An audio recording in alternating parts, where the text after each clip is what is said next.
नमस्कार, आप देख रहे हैं राजधानी न्यूज। मैं हूं जूही और आइए सबसे पहले नजर डालते हैं अब तक की सबसे बड़ी खबर पर।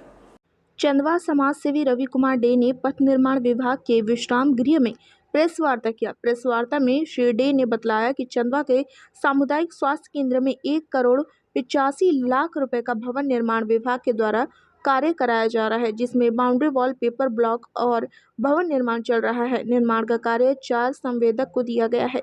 चारों संवेदक चंदवा के सामुदायिक स्वास्थ्य केंद्र में कार्य कर रहे हैं। श्री डे ने बताया कि हम लोग कार्य चल रहा था, उस दौरान निरीक्षण करने का काम किया था। देखिए कि बड़े पैमाने पर कार्य में अनियमितता हो रही है। पहले तो बाउंड्री वॉल का जो कार्य हो रहा था उसमें पुराने बाउंड्री पर ही नए बाउंड्री का निर्माण किया जा रहा था। यही भवन निर्माण का जब काम चल रहा था तो उसमें देखा कि पुराने भवन के ऊपर तबले पर भवन का निर्माण कराया जा रहा है। पुराने भवन में 16 mm का रॉड दिया गया है और नया निर्माण जो हो रहा है उसमें 12 mm का रॉड दिया जा रहा है। उसके बाद ज़मीन पर पेपर ब्लॉक का निर्माण भी कराया जा रहा है, परंतु पुराने भवन को बिना कोई सरकारी आदेश के उस भवन को रात्रि में तोड़ा गया। पुराने भवन में कई तरह के फर्नीचर और कई तरह के सामान रखे हुए थे। पुराने भवन में कई जगह लोहे के खिड़की, दरवाजा और ग्रिल गेट लगाए गए थे। उन सभी को ठेकेदार और अस्पताल प्रबंधन के द्वारा गायब करवा दिया गया। जानकार बतलाते हैं कि लगभग 1 लाख रुपए से अधिक की लोहे की खिड़की, दरवाजे को गायब करवा दिया गया। समाज सेवियों के द्वारा ऐसे घटिया निर्माण कराए जाने पर कई बार आंदोलन किए गए, परंतु जिला प्रशासन और संबंधित विभाग अधिकारियों को कान में जू तक नहीं चला।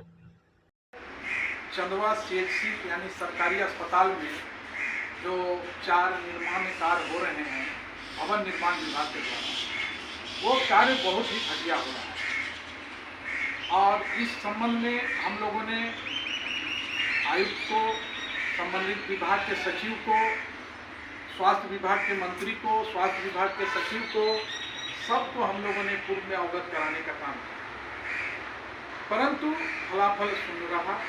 और सबसे दुखद बात है कि चंदवा अस्पताल के एक मजबूत भवन को भवन निर्माण विभाग के कार्यपालक अभियंता और कनीय अभियंता के मिलीभगत से ठेकेदारों ने गिरा देने का काम किया। और वहाँ पर जो भी लाखों रुपए के सामान थे, जो फर्नीचर थे, सारा सामान को रातों रात गायब करा दिया गया।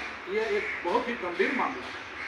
इस पर हम लोग आंदोलन भी किए और जब देखे कि अब कोई इसका रिजल्ट नहीं है, तब जो है सो कल जाकर माननीय लोकायुक्त के यहाँ इसका हम लोगों ने शिकायत दर्ज कराया है और शिकायतवाद के माध्यम से माननीय लोकायुक्त से आग्रह किए हैं कि भवन निर्माण विभाग लातेहार के कार्यपालक अभियंता अभय कुमार राय और कनीय अभियंता मोहम्मद नसर दोनों इसमें मुख्य रूप से दोषी हैं और दोनों के खिलाफ भ्रष्टाचार निरोधक ब्यूरो से जांच कराकर सख्त से सख्त कार्रवाई की जाए और यही हम लोग माननीय लोकायुक्त से मांगते हैं।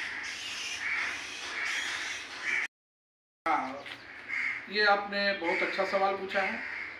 जिला प्रशासन से लेकर देखिए मुकेश जी, हम लोगों ने इस भ्रष्टाचार के खिलाफ है कि आवाज़ भी उठाई, आंदोलन भी की, लेकिन वरीय पदाधिकारियों के द्वारा इस पर कोई भी कार्रवाई नहीं किया गया।